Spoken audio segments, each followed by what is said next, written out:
I know we've discussed the possibility of this for a couple weeks now since DQ's taken over as D coordinator. Did we talk about his response? Did we mention that yesterday when he was asked if he would consider? We did. Yeah. We played the audio. Yeah. Okay, good. So we did talk about it. But he was on the fence, really. He didn't really commit to anything. He didn't commit, but he certainly left it open. Very short. He certainly left it open. Yeah, like it's I said, a on the possibility, which I'm excited about. I think he's good at it. But anyway, I know some other shows were discussing that yesterday. I think a lot of people were shocked that he would even consider doing that.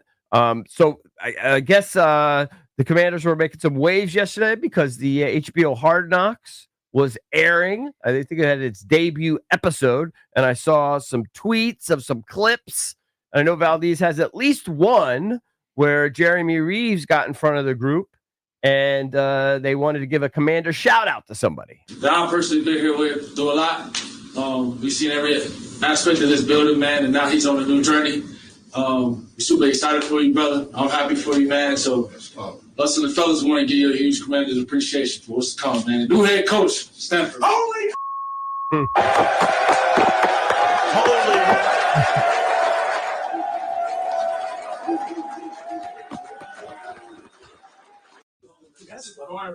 You are not here. Sure. I feel full of gratitude right now. And I'll tell you this, when I came into the league a year ago, I knew I was going to learn ball. Like, that's what you always hear, you know, it's your PhD in football. What I wasn't prepared for since Q got here and AP and you guys was learning that brotherhood happens, like brotherhood equaling winning happens on the highest level.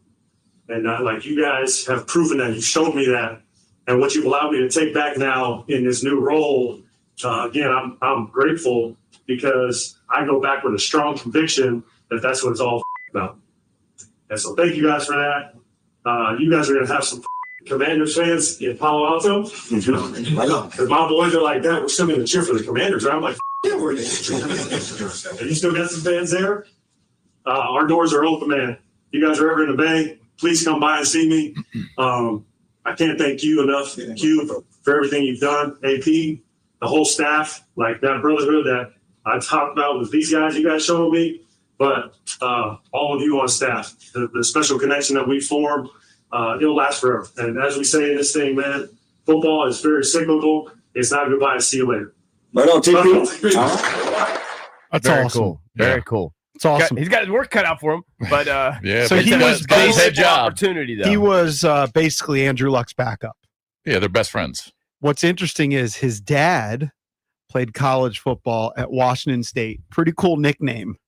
So his uncle, former NFL quarterback Jack Thompson. Okay. Oh, I remember him. Yeah, for the Bengals. Played for the his nickname. nickname. The Browns or the Bengals. Yeah. I thought it was the Bengals. Yeah, But The maybe throwing Samoan. That is a good nickname. It's solid. That was his dad, or that was No, his his uncle? dad. Sorry, his dad played center at Washington State. His uncle played quarterback Okay. in the NFL. His uncle was the throwing Samoan. Mhm. Was it the Browns or the Bengals? I Maybe don't you're know. right. Maybe it I was the Browns. For some reason, I thought Bengals, but Bengals sounds right. Jack Thompson. I Yeah. didn't really have a file on him. It Oh, no, says here that he played Bengals and Buccaneers. Bengals. Yeah, Bengals, yeah. Okay. Nope, I definitely remember him. I had his football card. Yeah, very cool. Very cool opportunity. Later, I know Valdez said it's hard to get some of these clips, audio reasons. I thought that I could hook him with my HBO password, but I did cancel. Apparently, it's done. As soon as you cancel, I don't have it's done. HBO. No more access. I thought I had Yeah, it for a couple more weeks. I canceled all of my movie channels. Oh, So you I did? Yeah. I mean, I was spending $50 a month on all these movie Look at channels. you. And I said, F it. I never watch them. I don't know why I'm keeping So my I didn't see it. ESPN/Hulu/Disney bundle. I pay for that. Cancel it. I If you're never not really using use it. Disney. I think with ESPN, like I could watch like wacky games, but I don't really need to. I mean, every once in a while, I guess I could watch my nephew play lacrosse at Mhm. Villanova, but Yeah, I think you should keep it for that. I think it's worth it. maybe that month. But if For a I'm couple paying months. $18 a month Yeah. to pay for a year, that's a lot of money. Okay. I didn't see it because, like I said, I canceled it. So. Yeah. And I don't watch The I- Mandalorian or anything on No, Disney. Of course, you're not watching No, I that. don't watch that stuff, but I do watch ESPN Plus all the time. They have every game of every sport. Like it's pretty cool. And I like don't you said, watch kids- Peyton's Places or Well, whatever I else have is that on there. because my buddy gave me his his password. Yeah.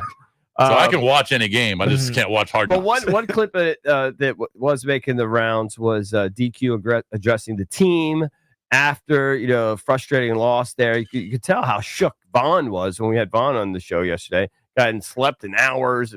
You could tell just first of all, Texas A&M losing to Texas, and then losing to the Broncos last second play, overtime. But DQ was fairly optimistic, and he said, we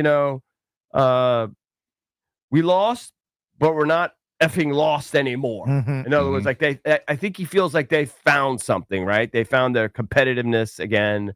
I think he's been pretty resigned these last few weeks, and while certainly the season's over as far as chasing a playoff spot and realizing expectations that everybody had on this team, I think it's important. You got to at least find yourself, and I think they found themselves a little bit. They can be competitive now. Let's see what happens down in the last 5 or 6 games. Well, they're going to find an inept quarterback, no matter which one is under center for the Vikings this week, whether it's Brosmer or J.J. McCarthy. Mm-hmm. So probably going to be a quarterback that makes a good amount of mistakes that puts the Commanders in hopefully a good position to win to get out of this losing streak. Now, what's interesting is even though they're now 3-9, and it is kind of hard to believe after last season that we are at this place, but 3-9 in the middle of a 7-game losing streak, Fox Sports announced that it's going to broadcast a Saturday doubleheader involving the Commanders, and we're going to be essentially another primetime game. Essentially, they're going to be on at 5 p.m. against the Eagles on Saturday. Very They're good. still a team. They could have flexed out of that, or they could have moved it, or whatever they wanted to do potentially. Mm-hmm. Which date? I'm sorry. That is December 20th. December 20th. I'll be Saturday. actually flying to Tampa that day, but I'll be flying in the morning, so that'll be fine. I'll be able to watch that game. It'll be a 5 p.m. start. Following that game, the Packers are scheduled to travel to Chicago to take on the Bears. That game is set to begin at 8:20. Mm-hmm. So again, the trend is even though they're 3-9, the NFL is choosing not to flex their games. The one everybody thought was going to get flexed was that game with Denver, which ended up being a super entertaining game. I'm guessing part of that is they probably expect Jaden back for that game. For sure. So, prime division matchup, even though the Commanders are out of it, you get the Eagles facing Jaden and the Commanders. I guess they feel enough eyeballs will be drawn to it to keep it in a prime spot. Yep. And again, of course, it's not a primetime game, but it's a standalone game. Yeah. And of course, they still play on Christmas in week 17 Against Dallas. Cowboys. Yep. What time is that kick? That's remember a 1 p.m. kick. 1 o'clock. Also, networks can block games being plucked from them to be flexed to whatever Sunday night that they're doing. So you think that could be a factor too? That's definitely a factor. Because if I'm Fox or if I'm CBS and I don't know what the game of the week, Steelers Ravens is supposed to be at 1 o'clock, and CBS is going, whoa, this is for the division. We don't want to give this game up to NBC. They can say you're out, you're finished. You can't take it. We're blocking this.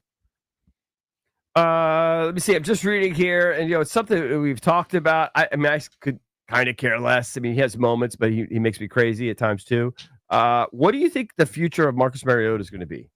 As he's had some decent performances. He tends to have a kind of a critical mistake or two that just makes me nutty. Played a pretty good game this week, despite the interception. Pretty good game this week. And his numbers are actually pretty similar to what Jaden was giving you when Jaden was on the field.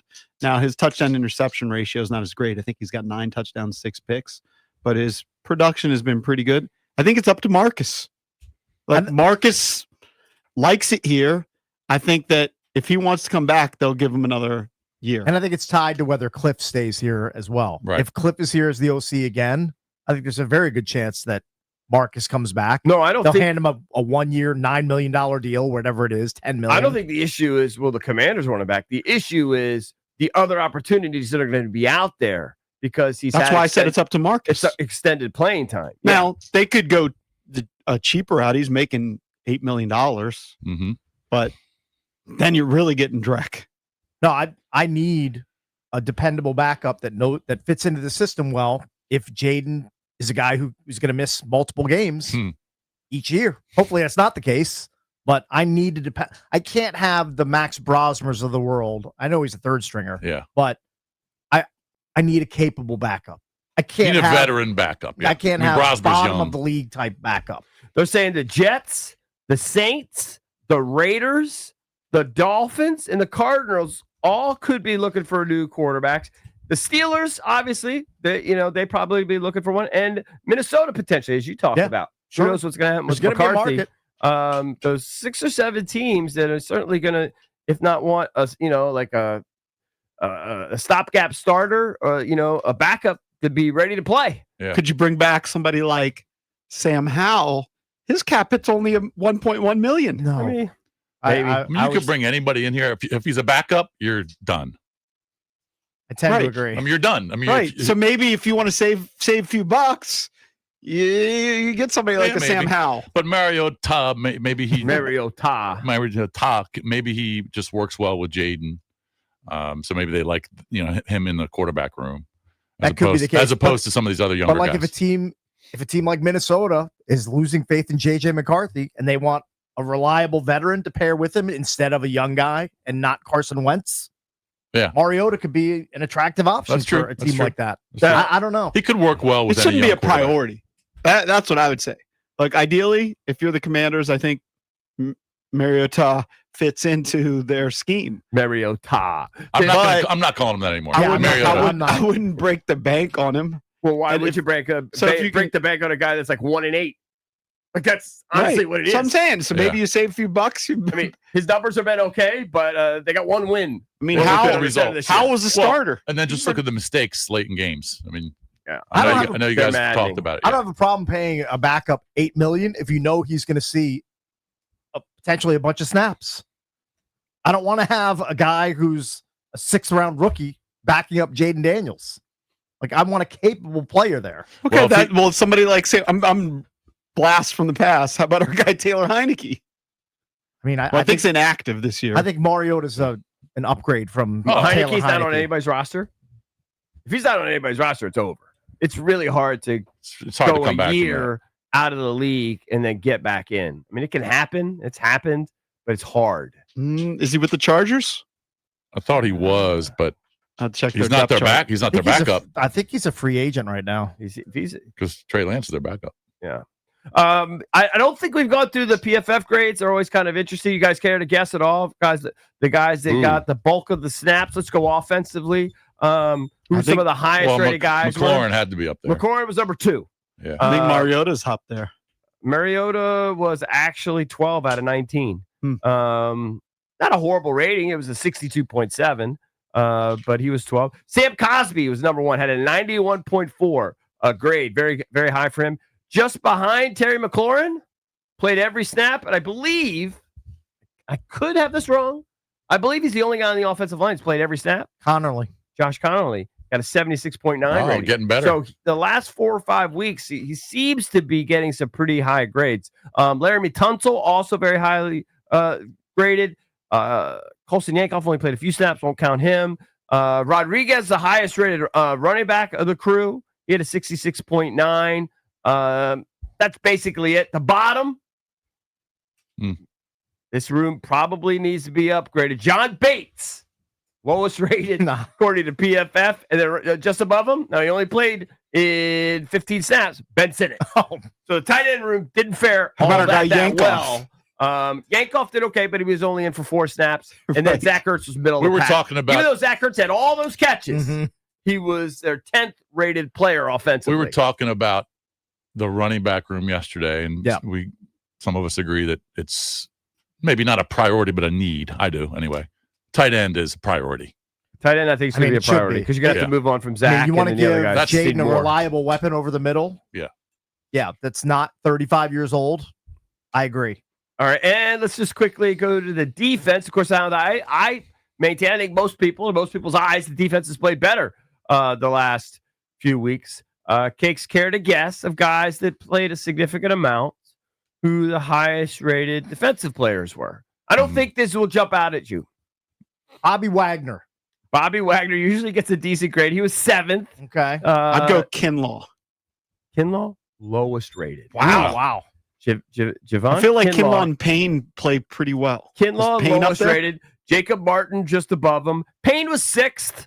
Payne got a decent rating. The top guys, Jordan McGee, Jonathan Jones, Noah I, the much maligned Noah I, Mikey Sanistro playing a little bit better last couple Good weeks. to see. And then you get to the Payne, Wagner, Eddie Goldman, those guys. Von Miller, middle of the pack, 10th. Maybe that's why he was grumpy. But so it's always interesting to see what PFF thinks when you go through the grades there. So there you go, Cakes. Now, where are you going to be able to watch the Viking game live? I think so. I don't think I'm traveling you're anywhere traveling. this weekend, am I? I don't know. think so. The Viking game is 1 o'clock, right? And that's Sunday, It's the right? first 1 o'clock, like it's 7 First or 8 1 o'clock weeks. in forever. Yeah, that'd Yeah. be great.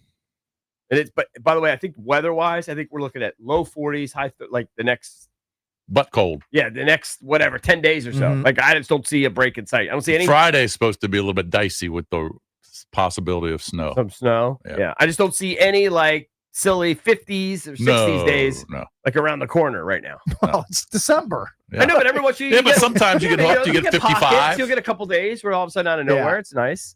That's what I'm looking for. Winter's looming. I'm It's here. not suggesting it should be 50 every day. I'm just saying, hey, give us Sometimes some, you get hooked. It's simulator season. it's simulation season, I guess. Not as fun, but yeah. Coming up next, it's a game show Wednesday. We're going to play Junkerty, your chance to win tickets to go see the Washington Capitals and OAR in concert. You can call us now at 1-800-636-1067. We're the Junkies. Coming right back.